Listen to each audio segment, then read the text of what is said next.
As a child, Henry was constantly harassed by other children.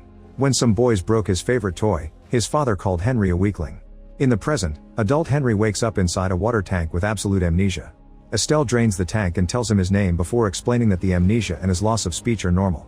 Henry then notices that he's missing half his left arm and leg, but Estelle gives him some advanced prosthetics to replace them. A machine welds the connection and Estelle puts a fruit on his new hand, which he easily squeezes. Then Estelle reveals that she and Henry are married, but he was never a fan of her work. Henry is given some clothes and his old wedding ring as Estelle tells him I love you. He's taken to another room where two other scientists help Estelle connect Henry to a different machine so they can give him a new voice. Unfortunately, the process is interrupted when the computer announces a security breach. Suddenly the door is blown off, killing one of the scientists. Then a group of mercenaries bursts into the room and shoots all the machines before keeping the group frozen at gunpoint. Mercenary leader Akan comes in and reveals he was the one who brought Henry's body to this lab. While touching Estelle inappropriately, Akan makes the other scientist describe Henry's state when he arrived. Not only was he missing limbs, his skull was dented, his eyes were missing, and the bottom of his jaw was destroyed. This means Henry's original human body was rebuilt as a cyborg. Suddenly Akan uses his psychokinetic power to make the scientist float up and slashes him several times with a blade to kill him. Estelle takes the chance to play very loud music on the speakers, which startles the enemies and gives her an opening to run with Henry to the other lab. Then Estelle pulls off a floor tile and the duo descends into the vents to escape. Eventually they reach a dark area where Estelle makes Henry kick the vent cover, letting them emerge into a freezer full of bodies. Estelle explains that if Akan steals her work, these bodies will be brought back from the dead to form his army. The duo reaches a hallway and Henry rushes to the emergency exit, but when he opens it he discovers they're on an aircraft. He manages to hold onto the door to avoid falling and Estelle has to bring him back inside. They take a ladder to a dock with two pods, only to discover that the scientist is escaping in one of them. Estelle forces Henry to take the other pod but he convinces her to come with him. The pod falls through the clouds at frightening speed, so by the time they open the parachute they're going too fast. The pod crashes on a bridge and Estelle gets hurt. Henry picks her up before trying to run away, but they're quickly surrounded by the mercenaries. Estelle asks Henry to fight them and he does manage to punch a few guys, but Yuri hits him before pushing him so a car can run him over. While the mercenaries capture Estelle, Yuri tases Henry and throws him off the bridge, causing him to land on a car and break some streetlights. The car's alarm gets the attention of a cop, so Henry rushes to hide. Soon the mercenaries arrive and kill the officer with 2 shots. Henry crawls under the cars until he has an opening to run into a container, where he breaks off a car's windshield wiper. When a mercenary enters the container, Henry stabs him until the man drops dead and steals his gun. The other mercenaries open fire from outside, so Henry takes cover and waits until they stop. Then he starts the car's engine and uses a bat to keep the accelerator pressed, so the vehicle comes out of the container to distract the mercenaries. Henry also runs out and shoots a few men before he starts running to look for a vehicle he can use, however he's run over by a car. Suddenly another vehicle crashes into that car, which frees Henry. The driver is Jimmy, who quickly shoots down the mercenaries and says he's here to help Henry. He knows that he's a cyborg and mentions waiting for this moment for 3 years. They leave together in Jimmy's car and Henry is given a device to connect to his chest. A quick scan reveals he only has 30 minutes left of life, so Jimmy is taking him to his lab to recharge. Unfortunately they're pulled over by corrupted cops who try to shoot Henry. Jimmy moves the weapon just in time and hits the cop as the car takes off, also hitting the police car on their way. The other officer immediately follows them and kills Jimmy with a shot to the head. The car crashes, and Henry falls unconscious for a few seconds. When he wakes up, civilians are surrounding the car. As soon as he gets out, the cop opens fire again, so Henry starts running until he reaches an avenue. He takes the underpass and ignores all the weird looks to hide inside a store. There he changes into some clean clothes while the clerk stares at him awkwardly. At that moment the cop finds him, so Henry kicks the door on his face. A second officer soon arrives and Henry fights them both, hitting them a few times before stealing a gun to kill them. Then he runs to the nearest stairs and finds even more cops, so he takes a different exit. 2 mothers block this one, but he still escapes by jumping over the railing. As soon as he reaches the street, Henry gets on the bus. A hobo suddenly grabs his arm and Henry tries to push him off, so the guy reveals he's Jimmy. Using pliers, he pulls a tracker out of Henry's wrist, explaining that the enemies were using it to follow him. Jimmy destroys the tracker and gives him a phone with a map to find a guy named Dimitri, who usually handles all of Akan's equipment. Henry must rip off Dimitri's charge pump and bring it to Jimmy so he can replace his. At that moment Jimmy notices a person with a strange jacket on the street. He opens the window to ask him where he got it and the guy sets him on fire with a flamethrower. Some of the flames spread on Henry too, so he breaks a window to escape and takes a person's water bottle to save himself. Soon Jimmy also walks out and Henry tries to put the flames out with his jacket to no avail. When Jimmy drops dead, Henry takes his gun and opens fire at the flamethrower man, but the shots fail and the guy shoots fire at him again. Henry begins running and sees some people swimming in their underwear, so he steals their clothes. A witness notices this and tries to call him out, but Jimmy punches him and runs again because the swimmers are coming after him. Moments later, Henry reaches Dimitri's home and finds a mercenary outside. A guard approaches him but only asks him for a lighter before sending him away. Henry walks around the block and climbs a wall, always keeping an eye on the mercenaries until he finds a window. After ignoring some civilians, Henry reaches the hallway and finds more thugs. He carefully sneaks around until he reaches the elevator. When it opens, he ends up face to face with 3 mercenaries, so he quickly shoots 2 before going in. He captures the third one by grabbing his nose with the pliers and keeps him as a hostage as they make their way to Dimitri's place. In the next hallway, more mercenaries appear, but Henry continues to kill them all with accurate shots until he finds the right apartment. He opens it using a dead guard's keycard and shoots one last thug before going inside. There's a room full of computer servers and another with Dimitri at his desk. Henry kicks the chair until it falls, yet Dimitri doesn't move. Suddenly a big screen activates to play a video of Estelle saying that a can has already started, so he'll have his army soon. At that moment, Dimitri punches Henry, who pulls at some cables to electrocute him in return. Then both men open fire, destroying the apartment as they move around. Dimitri climbs out the window to escape and Henry tries shooting him, but he's out of bullets, so he has no choice but to jump out to go after him. Dimitri calls him half machine half weakling before jumping off the roof using a rope. Henry immediately follows him and lands in the trash. A chase ensues and the men parkour all over the city, not letting any obstacle stop them. They even climb the top of a bridge and slide down the escalators, knocking down civilians on the way. Eventually Henry steals a bottle and throws it at Dimitri's head, causing him to crash into a painting stand. The men then start punching each other while the crowd records everything. Henry easily overpowers Dimitri, who decides to offer him information. Unfortunately, someone shoots Dimitri in the head before he can talk. As the crowd runs in panic, Henry takes cover from the mercenaries' fire. He decides to bring Dimitri's body closer and rip out the charging pump. Now he can run away as well. Soon he gets a call from Jimmy, who sends him his location. Moments later, Henry arrives at a very fancy house and a guard takes him downstairs, where he finds a naughty club and crazy Jimmy having fun with several women at the same time. As the cyborg body begins to fail, Henry collapses, so Jimmy rushes to install the pump. However, he realizes that he can't do this and leaves without helping. The naughty workers surround Henry and start touching him to make him feel better, which causes him to imagine getting dirty with Estelle. The moment is interrupted by nerdy Jimmy, who finally replaces Henry's pump and gets him working again. This Jimmy explains that he also wants revenge on a can and tries to take Henry to his lab, but at that moment a phone call warns them that the mercenaries have arrived. A terrified Jimmy apologizes to Henry and runs away. Nearby, crazy Jimmy consumes a bunch of illegal sugar to get in the right mood and leaves the room to confront the mercenaries. After grabbing some guns from a drawer, Henry leaves through the back door and starts hearing gunshots followed by the women screaming. When he encounters any mercenaries, he kills them all and continues to move until he reaches the club. Chaos is everywhere as they all shoot each other and Henry ends up behind the bar with crazy Jimmy, who keeps consuming illegal sugar. Once he's re-energized, Jimmy stands on top of the bar and shoots down mercenaries while telling Henry to run. More and more thugs are killed as Henry makes his way out and a dominatrix ends up helping him by fighting with a katana while her partner also opens fire. Looking for the exit, Henry accidentally enters a room and finds a can and a client begging for his life. A can uses his power to impale a tray on the guy's head, then he knocks Henry down. He also throws a dirty worker at him, so the woman takes the chance to run away. When Henry tries to attack a can, the power stops him and he receives a table to the face.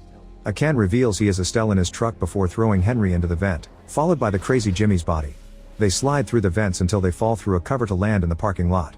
Then Henry notices that his arm is dislocated, but he easily puts it back in place by grabbing a wall. There are many dead bodies around, so he picks up a gun before searching the area until he finds hippie Jimmy. Together they torture a mercenary, who tells them that Estelle is being taken to a can's base. At that moment the dominatrices surround Jimmy to complain about what happened to their club. Jimmy tells them that they're going after a can, so the women decide to come along on their bikes.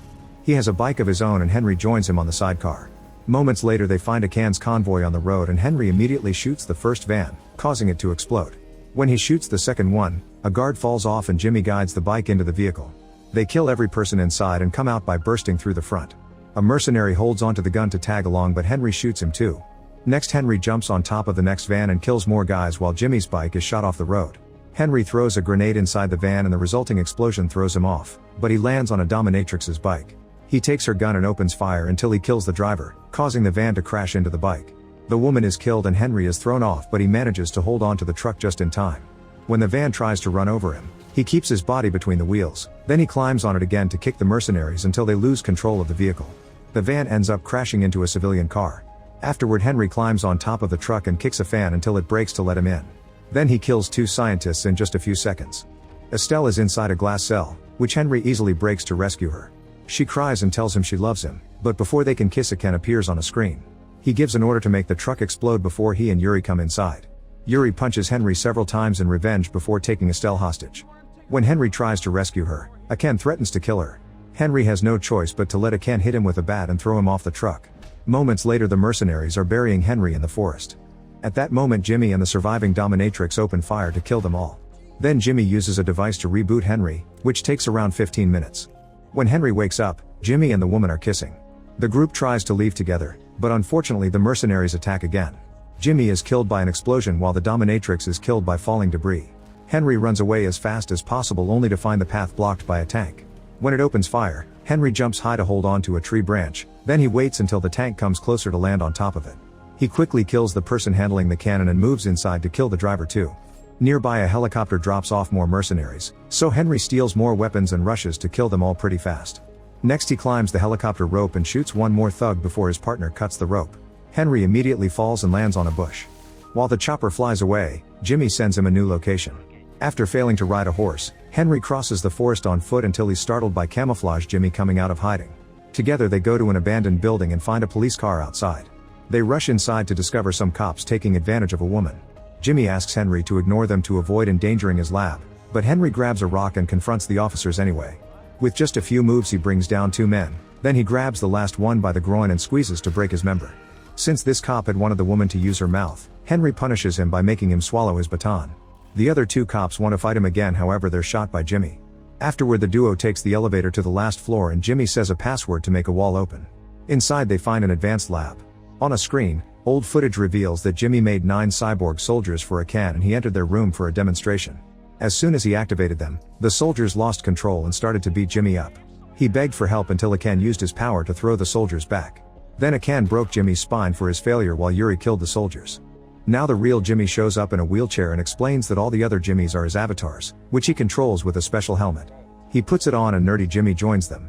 He connects Henry to a computer to confirm his systems are working well. Then the real Henry shows off his avatars, who each represent a different aspect of his personality. They're interrupted by the computer alerting them that there's something wrong with Henry. Punk Jimmy makes him sit down for a checkup only to strap his hands as he calls him a traitor. When Punk Jimmy says he'll shut him down, Henry immediately kicks him. Then he kicks a machine to bring it down and spits on the broken circuit to cause a short that frees him from the chair. Now he has to fight all the Jimmys, who can't do much against a powerful cyborg like him. Henry brings down the clones one by one and then points a gun at the real one, but suddenly a rickety body falls through the ceiling. A Jimmy calls it Proto Baby and points the gun at Henry until he puts it down. Then Jimmy uses the computer to reveal that Henry has been broadcasting his location to a Ken all along. Henry tries to explain he didn't know, but he's interrupted by the alarm announcing that the mercenaries are coming. This distraction allows Henry to shoot the clone, so the real Jimmy asks him to end things for him since he can't live like a cripple anymore. Henry slaps him to calm him down and real Jimmy agrees to work together. He brings back Camouflage Jimmy, who starts setting up bombs so the mercenaries can't have his lab. After grabbing weapons, they both rush to the roof. When the convoy finally arrives, they start shooting the mercenaries down. Soon Camouflage Jimmy collapses so Punk Jimmy can go out to fight the enemy hand to hand.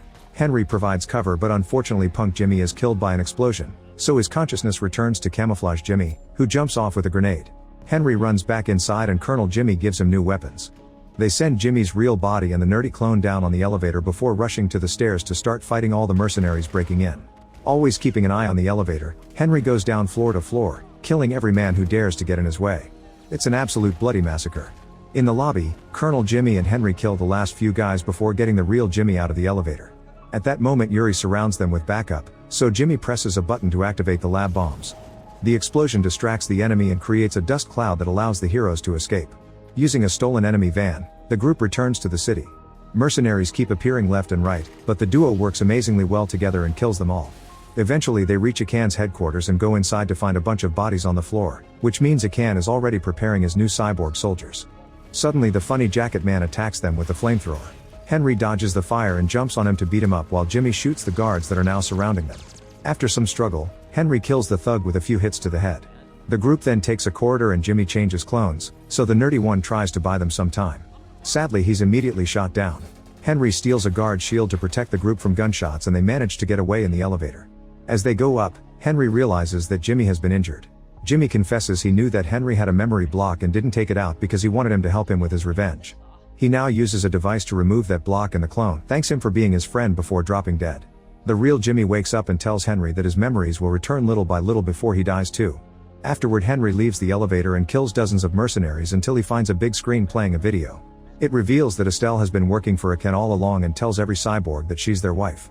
At that moment, Aken appears in the room and disarms Henry with his power before ordering a new cyborg to defeat him. A vicious fight begins and both men cause terrible damage to each other. After some struggle, Henry manages to smash the cyborg's head on the floor to kill him. The rest of the cyborgs appear on the other side of the door, so Henry locks it. Then he opens the dead guy's chest and removes the pump to replace his own. As the cyborgs break the door, Henry takes the stairs to the roof only for Aken to bring him down with his power. The cyborgs surround Henry and a new fight begins. Henry climbs on different structures to lower the number of enemies he has to fight at the same time and throws a few off the roof as well. Next, he climbs on an antenna and kills the few cyborgs that try to follow him before he makes the antenna collapse. The battle continues and Henry finds a screwdriver, which he uses to kill faster. He also pushes the cyborgs against different machines to electrocute them. When he has an opening, Henry runs to hide in an office and blocks the door with a desk. There are weapons here, so he uses them to shoot the cyborgs through the windows. The gunshots are never enough, so Henry decides to let them all in and throws a box of grenades before jumping through the glass. The huge explosion kills most of the cyborgs and leaves the survivors in an awful state. Henry finds a first aid kit and injects himself with some adrenaline so he can keep fighting. With fewer enemies around, he can take his time to give them all gruesome deaths, like burning them or throwing them at fans. Once all the cyborgs are finally dead, Aken freezes Henry with his power and makes him hit himself before knocking him out. Seconds later, he wakes up to find Estelle kissing Aken, who is her real husband. It's revealed that Henry has been their experiment all along. By making him believe Estelle was his wife, Henry wouldn't rebel like the old cyborgs and instead he'd do anything to save her, including terrorist acts. Aken kisses Henry to thank him for finally being the cyborg who obeys, and he plans to build thousands like him. When Aken kicks Henry, he activates a childhood memory. His father didn't call him a weakling, he was explaining that his grandfather called him that. He wanted to be a better father for Henry and gave him a choice to stand up for himself. In the present, a helicopter is approaching the building. Henry wraps wire around his hand and takes Aken to split his hand in half. Aken throws him back with his power and all the bodies start floating around them. Henry uses them as steps to reach Aken and repeatedly punches him. Then he wraps his own eye muscles around Aken's face to cut it in two. Aken's body falls and is destroyed by the chopper's blades. After putting his eye back on, Henry grabs Aken's head and jumps to board the helicopter, which is about to leave with Estelle. When he shows her the head, she furiously begins shooting, wondering how he could do this to her. Henry writes easy in blood. Estelle tries to shoot him again, but the bullet ricochets off his wire and hits her instead, causing her to slide off the plane. She holds on to the edge and begs for help, but Henry closes the door to make her fall. Make sure to subscribe and turn on notifications so you can watch more videos like this. Thanks for watching.